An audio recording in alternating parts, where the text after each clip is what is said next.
Hey, good afternoon, everybody. It's Mike Shea, your Florida business broker. I'm here with Matt Bell of Harding Bell International. I've known Matt. He's a local CPA here. I've known him for going on 15 years. So I wanted to get him on during our downtime with Corona to get some educational information out regarding what buyers and sellers of small businesses need to look for when it comes to buying a business and selling a business from a CPA's perspective. So Matt, thanks for jumping on. Everyone say a prayer for Matt. He had knee surgery. That's why he's sitting in his Marco lounger. Right. Got my leg propped up. Yeah. So I will give you the floor, sir. All right. Appreciate it, Mike. Yeah, I wanted to talk a little bit today about, as Mike mentioned, due diligence, mistakes that sellers and buyers make when they're looking to buy businesses and sell businesses. And so to give you a quick idea, our client base, we do tax work. That's what we do as a CPA firm, but we also deal with due diligence on business purchases. And so a big part of our client base are actually folks from other countries, UK, Brazil, you name it. And so those people actually sometimes have different requirements and different issues than somebody maybe from the United States would have. So, what I wanted to start out with kind of was, I guess, the seller side of things. What mistakes sellers make that we see when we're working for them and they're having due diligence done for them. And Mike, some of these things you probably run across 1,000 times, but the first thing that I was looking at was unrealistic sales price in relation to market rates. You ever deal with that? Yeah, I had one this morning. Unreported cash. Somebody had told them a wild expectation based on EBITDA, and they cried, but that's another video where we can go through and show comps and whatnot.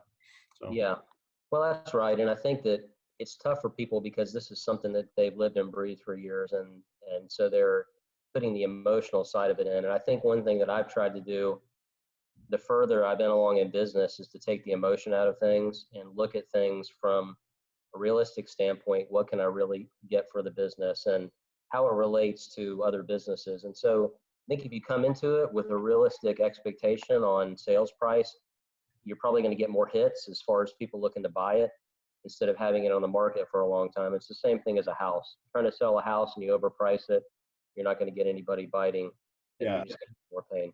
In Florida in particular, with a vibrant broker group, the brokers know what things are worth. And people ask me why it takes 12 months to sell, and I'm like, 90% of the time it's you either overprice it or your books and records are bad. It's one or the other, right? Yeah, I was going to get into the books and records side of it.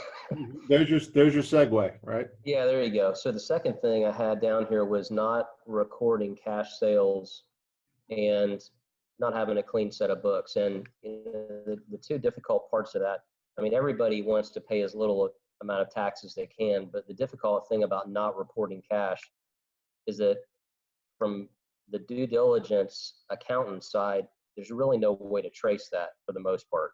I mean, one particular business I remember looking at for a buyer was a flower shop, and probably, I think 50% of their sales were actually cash sales.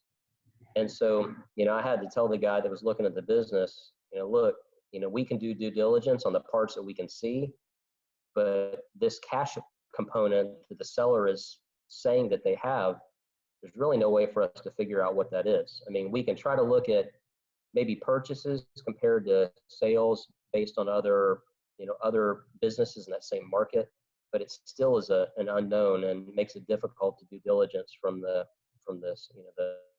buyer side.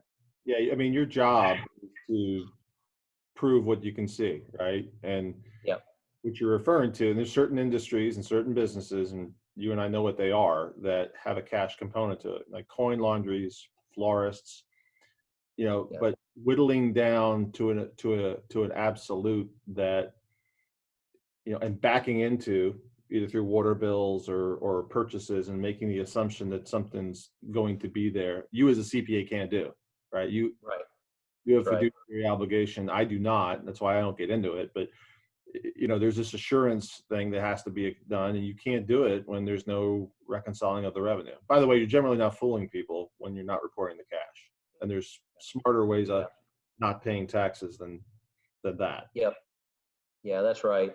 I mean, the other thing I was going to mention is really something that we see, I think, when we're going to do due diligence on a business that is concerning is if they have a bad accountant or tax preparer. You know, we see some really, really poor tax returns. And one of the things that I look at as soon as I go into this is, you know, whose name is on the bottom of the tax return.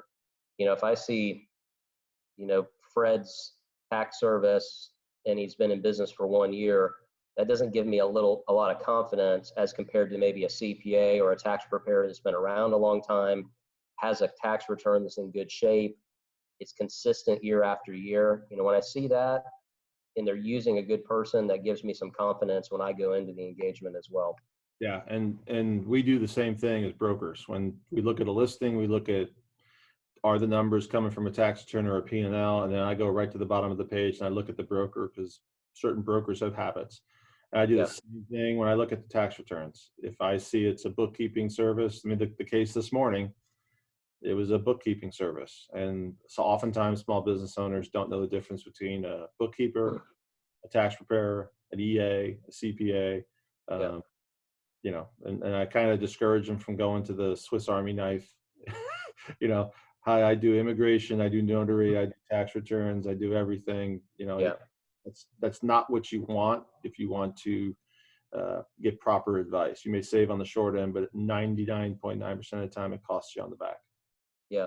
Well, I think, and you mentioned as well, the same thing is with business brokers. So, you know, when I'm looking at a business for due diligence, there are certain names out there.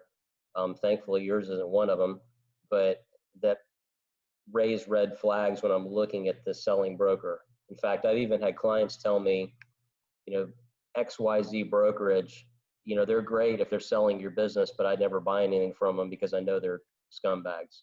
So, I mean, that's pretty blunt, but I literally had a client tell me that. So, you know, the good thing is, and all my dealings with Transworld and you specifically are, you know what P&Ls look like, you know what financials look like, you know a business is going to be able to go through due diligence. So when I see that name on the bottom of it as a brokerage, it gives me more confidence in somebody that I know we've had a bad experience with. Yeah, the preparation, you know, from our side, for the buyers and the sellers who are listening, is that 50% of businesses across the country fail when they get to due diligence, and only 20% of businesses ever sell. And a lot of that has to do with the preparation. And the lady today was 76 and her business has been destroyed by COVID, and she's done nothing up to this point in preparation. And I'm like, gosh, you know, if I'd come to you 5 years ago, this was the weird part. I said, if I'd come to you 5 years ago and said, I'm going to do evaluation, I'm going to give you and I would have. I mean, I generally talk to people 3, 4, 5 years, and I tell them keep it for 2 and then do these things and call me if you have a question. We would have had something to sell. Yeah. But when you wait to the 11th hour and then something like this hits, or the recession in 9 or 9/11, and these things tend to happen. They're not, you know, anomalies. They happen periodically, every 5, 10 years. And if you haven't built a solid operation and know how the exit has to happen and to improve your odds, you're not going to have a good outcome. And, you know, talking to CPAs in advance is important. Yeah, I agree. And I think you'd probably agree as well. Maybe another mistake, and I didn't even have this written down, was that I think sometimes people make the mistake of selling when their business isn't kind of at the peak. I mean, you know, they're trying to suck all the money out of it they can, and they think, let's just go one more year. And then, like you said, you have one of these situations like we're going through now, where now they're on a downturn and their business is less valuable. Yeah, I know you and I, we instant message back and forth on the social media platforms. And I think 6 or 7 months ago, we had an exchange where we talked about people are holding on too long. Because we knew that there was a recession coming. We didn't know it was driven by COVID, but we knew that, you know, election year, interest rate hikes, you know, in my world, relative to small business, I watch real estate transactions from $750 to $1 million.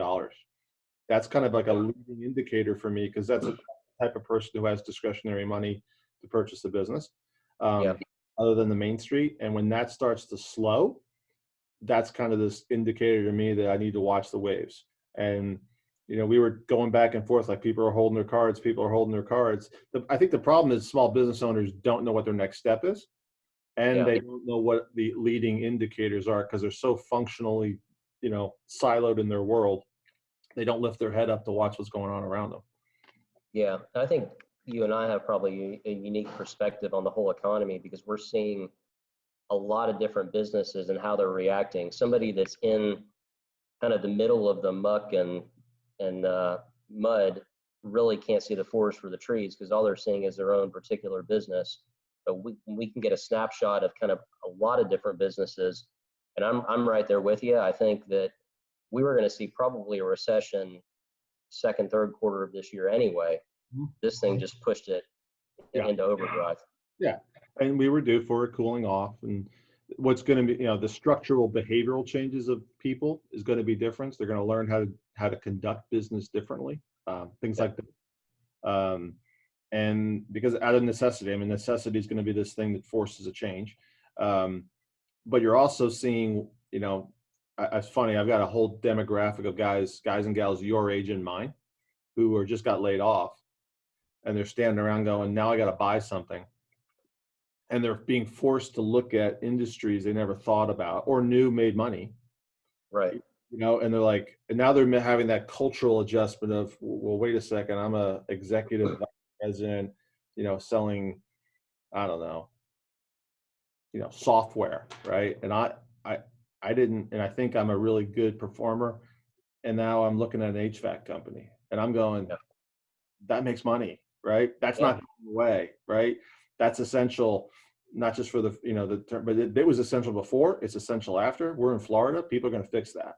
And here's what the margins are. So people are going to peeling back the onion going, whoa, there are businesses that make money they never thought of before. And they cast aspersions on the service companies, the lawn guys, they get looked down on, but reality is you and I know their balance sheets are stronger than the guy who's working as an executive at Disney.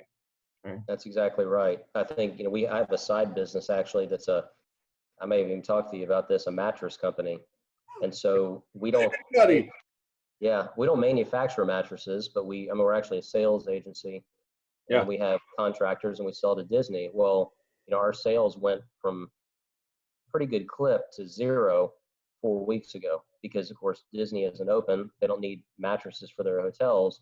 That doesn't mean, well, they will. That's exactly right. So the good thing is, we don't really have any expenses. We don't have any debts. And I got to talk to you about actually selling that for me before too long because I need another business like I need a hole in the head. But it's a great business actually for an E2 person who would want to come over and doesn't want to work a lot of hours. You're talking about an hour a day and it's making, probably $100,000 a year in profit. Yeah, so they're not sexy things, but it's just, I'm always fascinated that people are like, they see it every day, they touch it every day, and then they don't realize that somebody's doing it. The HVAC guy, I was walking home from my parents' house and there was an appliance repair guy at the house next door. And I went, that guy's going to kill it for the next 5 years. He's going to kill it. Instead of a $500 washer, people are going to be paying that $75 service charge or $100 service charge and then buying that compressor, and he's going to get 100% markup. That's exactly right. Well, I wanted to move on and talk about maybe some mistakes that we see that buyers make. And, I mentioned before that a lot of folks that we deal with are people who are coming from another country. And so it's kind of a culture shock, I think, coming from the UK, wanting to move to the United States. And one thing that we see a lot are buyers who aren't really researching the industry of the target company. And so, they may be a bad match for the family situation they're in. And an example I can think of is, and you might have seen it as well, Mike, a young family, maybe husband and wife, 2 young kids, and they decide they want to go buy a restaurant. Maybe not a real good idea for a young family that it doesn't want to work 70, 80 hours a week. You ever run into that? One of the things we did a podcast on visas, and I obviously, because being in Orlando, it's part of our puzzle. I was in it, and I brought up the culture, the lifestyle decision, And then the understanding of, I always, look, if that family sits in front of me, I always ask them how strong their marriage is. Yep. And they look at me like I'm crazy, and I'm going, you need to understand what's really involved here, because their experience is what they've done, right? Which is Yeah. sat in the restaurant. It's not what happened behind the doors. Same thing with the bars. Um, Same thing. And then when you look at the children, like, what are the ages of your children? What are your children going to acquire specific? Now that whether that's a visa buyer or a non, an American buyer, the children are part of the puzzle. The family runs the business. And, Yeah. you're moving here from another country. You have no social network, no connectivity, no True. support system. So whoever that spouse is who's at home, is climbing the walls. You know, I'm climbing the walls because I'm at home, in quarantine, and my wife's working at the hospital. And when she gets home, it's like, okay, I got to talk to an adult. I gotta I gotta have a normal, engaged conversation. Um, and they miss that. And then the other thing they miss, I think, is how much it really costs and how much cash flow they require and the working capital of the purchase, right? Yep. Yeah, you hit my second bullet point, which was not having a cushion of startup liquid capital. I think that a lot of times the typical thing we see is somebody that sells their house in the UK, they've got equity, may have some money over there, but then they bring it over, they buy a business and maybe push that purchase price up a little bit too high and don't have that cushion of cash. There's Yeah. always going to be some timing differences. And, by the time you do the service, even in property management, when you're actually collecting the cash. Right. And so I think that's definitely needed, is to have that cushion there. Yeah, and they need to. I think we spent a bunch of time. I mean, there's always this like deer in the headlights, no reference to the stuff on the wall. Just put that behind me. But getting people to understand cash flow, and they get hung up on it in an accounting word. I'm like, look, do you manage your checkbook? Yes. Okay. When do you get paid at your job in the UK? I get paid here. What does it cost you to rent, electric? And what they forget when they come is, look, you have no credit rating.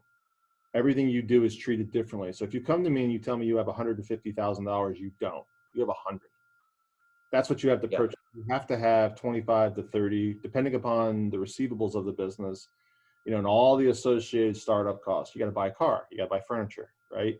All these are variables. And I think we do a decent job of sometimes, spoiling people on the whole idea of buying a business, but it's like, you need to have a reality set. You got to change your lifestyle for a year, get some bearing, be real conservative, go rice and beans and rice on your purchases. And then, when you pull the trigger on the business matters too. Like, we're in the Disney business, right? We're property management, which is a common thing we deal with. That's right. I don't want you buying it at Christmas. That's like throwing you in the shark den. Let's make sure that the future bookings are transferred. Make sure those deposits are transferred. And that's kind of a drill down specific thing for that particular industry, but make sure that, we understand what's going to be required to maintain your lifestyle, so you don't have a freak out when you get your kids to school and all those variables, and that this thing goes smooth as possible. And I don't know if you see it, but I see like this enamored, hey, we're in America and Disney and everything's wonderful. I'm like, yes, it's a wonderful place, but you got to get the brick and mortar and the blocking and tackling done properly, or it's going to be a nightmare pretty fast. So. Yeah, that's right. We said two things that stood out to me. The first one is that $25,000 to $30,000 figure. That's exactly the number. I had it on my notes here that I would expect people would need to have liquid. The other thing that I think is important. You want to stop there? How do you arrive at that number? Because I look at that family of 4 and I have 5, and I go, what my nut is to cover on a monthly basis for mortgage, food, et cetera, et cetera. And then I plus it up. That's pretty much how I would go about it as well. And in dealing with kind of what I call the typical E2 investor, that's usually what they need to have sitting there in reserves. So, when somebody walks in the office and says, I've got $5,000, in cash, it just doesn't work. The other thing I was thinking about is people who, if they have a lot of extra cash and they're wanting to actually purchase a property here in the US, and they do have the cash to do that, I would suggest them looking at getting a mortgage before they actually get here. One thing that we run into a lot are people who they think they're going to get here in the US and they're just going to get a mortgage and to buy a property. The problem is, as soon as you set foot on US soil, it changes in the eyes of the mortgage company. So you're not a non-resident able to use your assets to buy a mortgage. Now they're looking at credit rating and you don't have any. Right. So you're looking at a minimum of 2 years to buy a property once you get here. Right. And we get that too, where they're already here and they're popping in my office and then like, I want a house. I'm like, okay, well, you've just taken away half my deck of cards, right? So and that's the idea of knowing how to, I'm not sure. It's kind of like almost similar to what we were telling people last 3 weeks with PPP. Go get it. Yeah. Have it, put it in the cash. If you don't use it, pay it back, but have the cash reserves so that you can pivot when you have to. If you get the mortgage beforehand, then you're more liquid, then you have flexibility to deal with whatever chaos happens, because nothing's perfect. We can make the best transaction, but something outside of everybody's control can occur. COVID-19 can happen, right? And you're in a better position if you've got cash reserves than you are if you don't. And, I think sometimes either CPAs or brokers sometimes paint this rosy world. I'm a negative guy to begin with. So I always kind of go half full. You have to plan for the worst contingency, because when the storm hits, you're able to navigate and pivot. Yeah, that's right.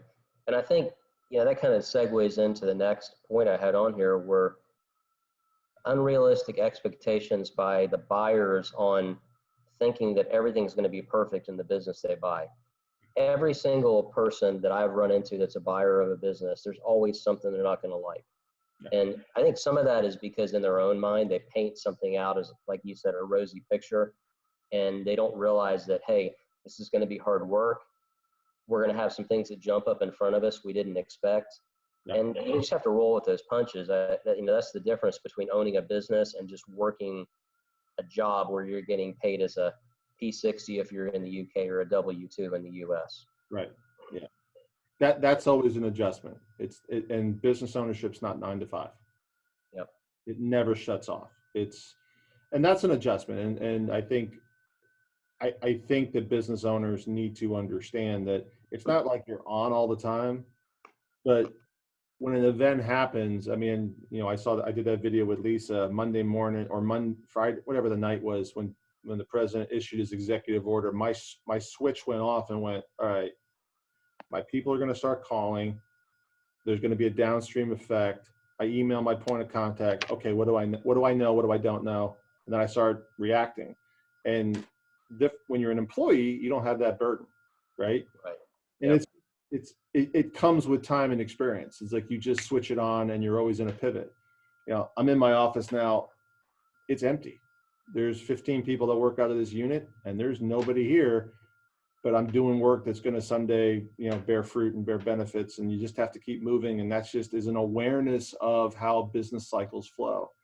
And you get that through education, talking to people like you, like Lisa, and surrounding yourself with a good team of people who have been down this path. That's right. What about, since we've gone down this path with immigrants and visa, and you mentioned some of the dark stuff that happens, because we've seen over you've been doing this a lot longer than me, probably 20 years with the immigration piece. I'm often amazed at the lack of research. Like how do you not do a Google search, and how do you not, interview multiple people to find out who's competent and who's not competent? And I'm always amazed about the people who turn to their own countrymen, or like I had a family from Ireland who picked an immigration attorney because they were Irish, and I looked at them and I'm like, well, damn, you picked me because I'm Irish. I'm like, you shouldn't do that. Do you pick your doctor that way? Well, yeah, we do. I'm like, well, that's not how you do it, right? You really need to know competency, skills, outcomes, results. What kind of recommendations on research should they do? Well, one of the things that, I was going to mention to you as far as picking good accountants, lawyers, business brokers is, checking with finding one good professional and really asking them. I mean, when someone comes to us and we've been around, I've been doing this for 23 years. We've got 37 staff members and probably 5,000 or 6,000 clients. And, when I recommend a business broker, I'm doing that not because I'm getting a kickback from them, but because I know they're going to do a great job. We're not allowed to do that. Yeah, and same thing with us. So, we recommend you, we recommend Lisa. Kruger Khan is an immigration attorney because we've been around her a long time. She does a great job. I mean, there are other immigration attorneys that we'll recommend because we've had experience. It was funny. I've never been in your office. So Lisa got on the call today, and I'm like, "Oh, you're at home, right?" And it's this pretty white background. I think the last time I was office, it was gray. She says, "No, I'm in the office." I'm like, "Man, I feel really bad. I haven't visited in a while." And she's like, "Yeah, we remodeled 2 years ago." And I'm like, "Damn!" But I communicate with her digitally like it's a handoff. It's like, "Here's what I got. Here's what you need. Here's the details on the customer. Here's what they're looking for. Go." And then it's we'll go months without even speaking, but we don't have to because it's a known quantity. Right. Yeah, that's exactly right. And I agree with you. I think once you get comfortable in knowing how people work, and I think also in dealing with, especially when you're dealing with immigrants, there are certain professionals that you would steer those people toward that might be better suited to deal with them than somebody else. So, I mean, obviously immigration, you're going to send an immigrant to an immigration attorney, but same thing with business brokers. I mean, and accountants. There are some CPAs, and they're great CPAs, but they don't know anything about non-resident taxation, helping someone to immigrate to the United States. And same thing with business brokers. They don't. I think there are a lot of business brokers out there that probably don't understand the unique hurdles that immigrants have when they come to the United States and buy a business. I think one of the things I come across is when they're picking their accountant or their CPA for due diligence, and they look at, for example, property management, and I'm dealing with one now, and they're corporate, they're big six accounting firm, and they've never done a vacation rental, and they're fixating on the balance sheet, and I'm like, you're not asking the right questions. And then I'm sitting there as a non-fiduciary, and I did a video on it, I did a book. I'm like, please go look.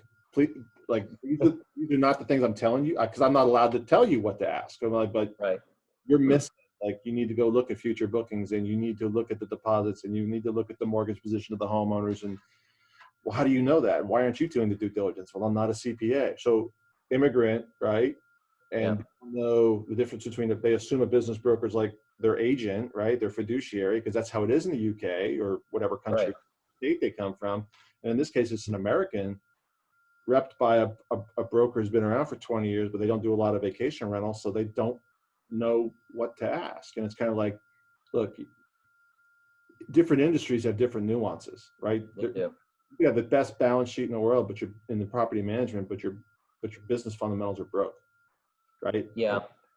Well, we've been on the other side of that. In fact, we had a client pretty big property management firm that was looking to sell off part of their business, and the people who were looking to buy the percentage of that target were from one of the northern states, had a pretty large accounting firm up there that they wanted to do due diligence on the business. I think the firm had maybe 100 CPAs, pretty big size firm. And so, of course, we were on the firing line trying to get information to them as a CPA of the company.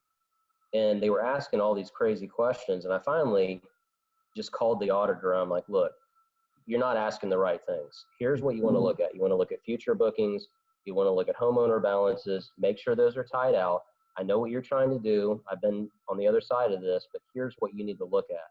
Yeah. And so once I kind of guided them on the way to look at the business, the numbers came out because we do the books every year.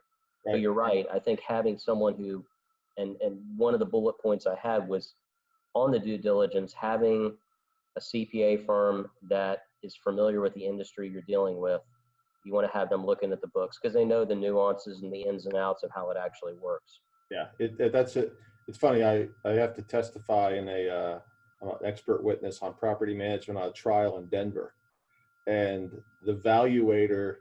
So this is the disparity. The valuator is the CPA, and he came up with a valuation of $16 million. And they called me, and I'm like, well, I'm not an accountant. I'm not a CPA. I don't have an MBA. They're like, well, someone told us to call you. I'm like, okay. And so I did the opinion of value, and I'm like, wow, this is a loser. Like maybe the assets are worth 160. And I'm like, and I've looked at I mean, I've called everybody. I'm like, tell me how you come up with this conclusion. And he didn't ask any of the right questions. 70-page report, none of the right questions were asked. It was one of those moments where you kind of go, am I really stupid? Or is he really stupid? Or, of course, he's being paid for the outcome that he's predicting. But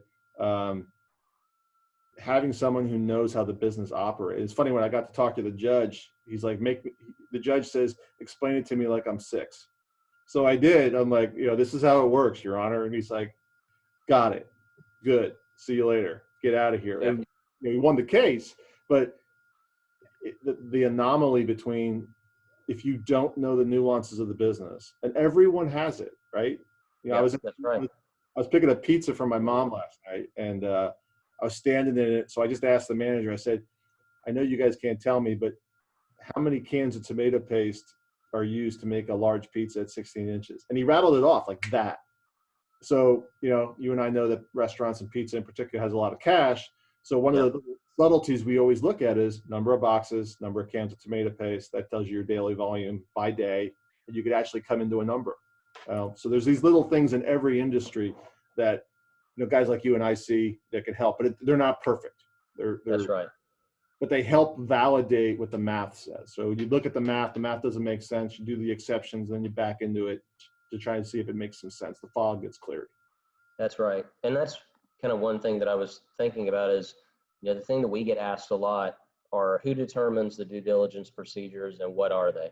Yeah. And so, 99% of the time when we prepare an engagement letter for due diligence, we'll send it over to the client. We'll say, okay, here's what we're going to do for you. We're actually going to develop these procedures with you. So you and I are going to talk about the procedures, me and the client, the person that's looking to buy the business. I know you're relying on my expertise to help you, guide you to pick out those procedures, but I'm not going to give you a list of exactly what I'm going to do right now because I don't know until I get into the business. And, that is really determined on what condition the books are in. Are we looking at any cash? What is the industry? And once we actually get in there and start looking at the business, then we can help determine the procedures and figure out exactly what we need to do. Yeah, it's kind of like when you look at the tax return initially and you look at the bottom of the return, if you've seen that person's work before, you know where the bodies are buried. And much like a physician, when you crack literally there's a couple CPAs out there who do a lot of the vacation rentals. So when I go meet a vacation rental company, I'm like, who did your books? And I know Harding Bell does it this way. And I know, these guys do it this way. And Peter does it this way. And I'm like, all right, got it. And but the way the revenue looks could be completely different, predicated on the buyer's need for immigration visas versus did I take all that stuff's a variable. And to watch the buyer's eyes glaze over, like, why is there a difference? Why is this guy with 40 homes got this revenue and this guy got it? I'm like, I'll explain it to you. And there's like this, you have to go over it until all of a sudden it clicks. And I go, okay, I got it. It's a pretty intuitive business in that circumstance. It is. What the buyers need to understand is it's not binary. Like, you crack the skull, you open it up, what you find is going to dictate the hole you go down. And that's why you got to vet your people and make sure that they understand what things matter, that they're not spending an inordinate amount of time looking at something that's totally irrelevant relative to what matters. Because that frustrates the sellers too. It does. I agree. Why are you asking stupid questions? Because that'll cause a deal to crater, right? And then the brokers and CPAs are trying to go, look, I don't want to tell your CPA is inept or doesn't know what he's doing, but he doesn't know what he's doing. Like, how often do you beat your wife?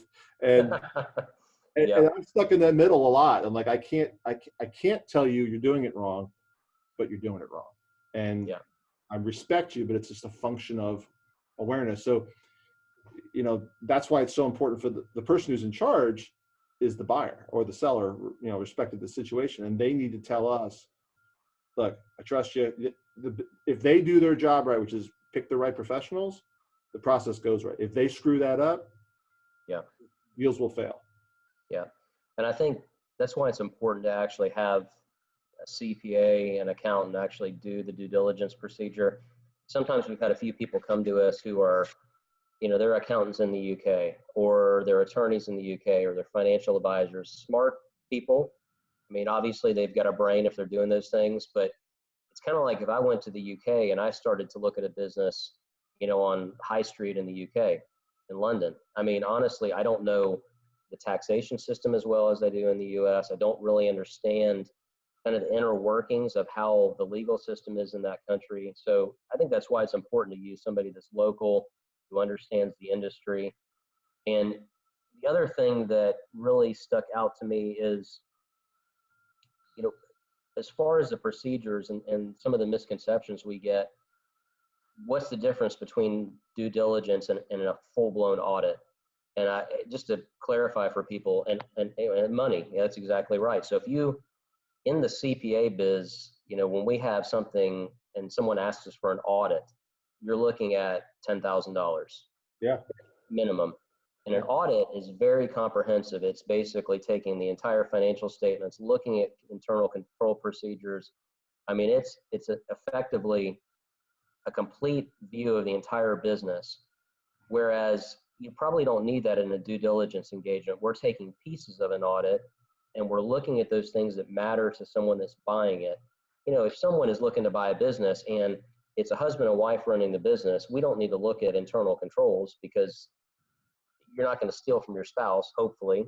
Right. Hopefully you're on the same page. So we're looking at the specific items that are of concern. We're trying to verify income. We're trying to get a good idea of expenses and make sure that they're reasonable for that type of business. We actually will do some Google searches of the business owner and make sure that, hey, that person doesn't have a bad reputation on the internet. I'll give you one quick example of that. And one thing that we looked at one time was it was a home health business where they delivered oxygen tanks.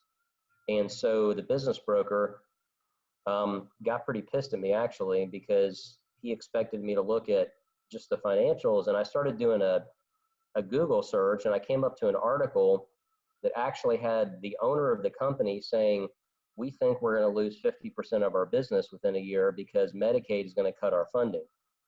Well, when I read that, I had to tell the buyer, hey, look, I found this it was actually an Orlando Sentinel article.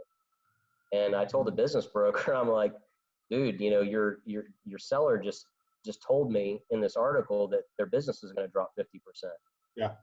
And not only that, but what I also found out is that 90% of the customers of this business only spoke Spanish. And the people that were coming to buy it didn't know any Spanish. Right. So it's those little nuances of the business that we try to look at as well. And I'm sure you do. The bigger question is, the first thing you do when you pull up to a business is I do the Google search. Yeah. And I read the reviews and I go right down to the one. Now I don't expect all perfect, but right. That's the thing. People are afraid to. The reality is, I can find out everything I want to know. Yeah. The broker should have done that before and gotten in front of it and addressed it and had that discussion with the seller and said, look, and the buyer should have known beforehand. It's like the clients are all Spanish, and the broker, if they had reputation, should have never even presented it to them. Yeah, that's exactly right. Is it a round peg in a square hole? And what's that outcome for the family on the back end, right? Yeah. Well, it was really a waste of everybody's time, to be honest with you. Like you said, it was a waste of the broker's time, the seller's time, the buyer's time, my time. The buyer was paying us money to do this, which they spent on partial due diligence. Part of that is the buyers and the sellers need to kind of give some direction to their broker, and make sure that they, interview them, do the reviews, make sure they're good to go, make sure they're consultative in what they're doing. It's not transactional. Do they help people get through this, right? And do they have a reputation for being a resource as opposed to just a transactional sale? Now, if you're a seller and you hire a broker and only expect it to be transactional, don't be surprised by the outcome, right? Yeah, that's exactly right. And then you're spending money as a seller and time and effort to position stuff in front of an accountant. And if the buyer has done their job, they've probably found nothing survives. You don't get to hide anything. It gets discovered one way or the other. And, fortunately in your case, it got caught beforehand. Yeah. And the broker shouldn't be mad because the broker should have seen it on the front end. Yeah. Yeah, agreed. Yeah. I mean, you pull up the Google search, the 1-star shows up first. Read the damn review. There you go. That's exactly right. Simple way to find out. Which goes to buyers when they're coming in, go to Google, interview people, meet three or four of them. You know, if they're not a fit, they're not a fit. You don't work well with people.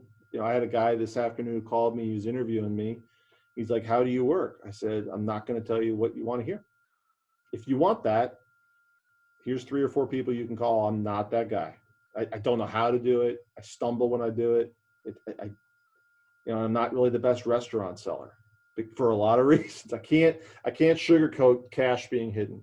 Well, I've told people that about you. I basically told people, look, this guy knows what he's talking about, but he's probably not going to he's not going to tickle your feelings when you talk to him on the phone. He's going to tell you how it is. And honestly, that's the kind of person you want. Yeah. Well, you know, there are times it's good and times it's bad. Usually alphas and alphas don't do too well, right? So Sure. There are times when I do battle with people, but it's always with the, you know, at least in my, I don't want it going south. I don't want to go out through the transaction, and I don't want you failing on the back end, because then I'm going to hear about it, and I want you to be successful. And the families is important. That when we're doing these transactions, when anybody buys a business, it's a family generally. Main Street's a family, husband and wife, and if you do it wrong, it can destroy your life, right? Yeah. And they need to hire the right people. And don't cut your pennies on. If you're buying a business, you don't pay for the broker anyways. Right. Damn it, find the right one. But you sure as heck better not screw up on the CPA. And then the other thing is, you know, don't let language or culture be the hindrance. Honest to God, I see people pick people because they're from a country. And I just collected I had a guy in here before your call. We got $6,000 from a deal because the buyer has just totally mismanaged it, and the entire team was picked because of their ethnicity. Yeah. And completely botched it. They were a mess from the beginning, and they lost $6,000 because they picked the wrong people. The business was fine. It was, you know, they just weren't ready to buy, and they got into something they weren't ready to do, and they pulled out, and they didn't have the proper documentation done in the contract to withdraw. So I think we've seen that with a lot of times, unfortunately, Brits that come over, and they'll tell you, a lot of our clients will say the people who we've been screwed over the most by are our own countrymen. And unfortunately, I think it's because people are more trusting of someone from the same ethnicity, the same country they're from. The problem with that is they don't always give the best advice, and they can be taken advantage of. So that's not a blanket statement, but it's certainly. Well, that's exactly right. It's not a blanket statement. Obviously, we've got a lot of great clients who are honest people. Oh, your partner's British. He is, I know. Yeah. And I trusted him. Yeah. So it's more of a, look, do your homework, research people, interview. Yeah. Interview. Make sure they got the skills, the talent, the resources. They've been through this a couple thousand times. And, you know, the other thing I tell you is you don't want someone who needs the deal, right? Whether it be the CPA or the broker or the attorney, you don't want someone who's going to live and die on that transaction. That's right. They need to be able to walk from the deal. And you know, when I worked in the corporate world and I would submit, you know, proposals to like Wachovia Bank or someone, they wanted to see our financials. And they wanted to see that we were financially strong, that we had and flow with it. And that's how purchasing happens at in the Fortune 50, Fortune 500 world. I've never had anybody ask about my financials, and I don't think they know why they should, right? Right. Damn well should judge whether or not I have the resources to go the distance and walk from a transaction when it's being handled wrong. Right? That's right. You're right. And, you know, we run into that sometimes as well. I just spoke with it was a potential due diligence job we were looking at, and we were referred by a business broker. It was in an industry that was 100% dependent on visitors to theme parks in Orlando. And I'm not going to say what the business was because I don't want to call anybody out. Right. But the person who was looking to buy came to me and said, well, what do you think about this business? And I said, well, I can look at past financials, but I can tell you right now that your sales are zero. Yeah. So if you're not looking at this as a 6-month investment down the road and you're okay to come to the United States and get zero income for 4 months, I'm not going to take your money to do due diligence on a business that I know isn't generating any profits right now. Yeah, we just did yesterday, Andy did a live stream podcast on valuation. I saw that live stream. Short answer is nobody has a clue. It's case by case. There's no, so I'm always interested. I've got as soon as COVID happened, the private equity, the sharks came in and started, oh, we have an opportunity to leverage. And I'm going, no, you need to let people pause. B, stop telling me X when, I had a guy 10 o'clock last, hey, we're interested. I'm sure the numbers have changed. I'm like, yeah, they've gone up 20%. He was assuming the deal went south. It was in the trades. Business has gone up. And it's always, no matter what size deal, people make assumptions. And the reality is, in this environment, it changes every day. So it's going to be harder to get transactions done. There are no norms of rule of thumbs. The rule of thumbs get thrown out. We don't, we say X, Y, Z. We know the baselines that matter within the business. But until this thing kind of goes back to normal, which, let's see what happens in May. Let's see what happens in June. And if we have a run rate and we look at the individual, we pull the EKG, we get a heart rate, we do an enzyme check on the business, then we might have some comfort level that, okay, we're back to a stable situation and we can move forward. I mean, we know Disney will reopen. Oh, yeah. We just don't know what that looks like as it relates to the deal. So. That's right. Well, that's all I had on my list. Do you have any other burning questions for me that you can think of? No, man, we ran long on this. I want to thank you. If someone wants to reach out to Harding Bell and you, how do they do it? They can actually go on our website, www.hbitax.com, or they can call the office. It's 863-968-1010. Okay. And there are multiple offices, right? Yeah, there are. We got an office in Kissimmee, which is right near Disney, probably 3 miles.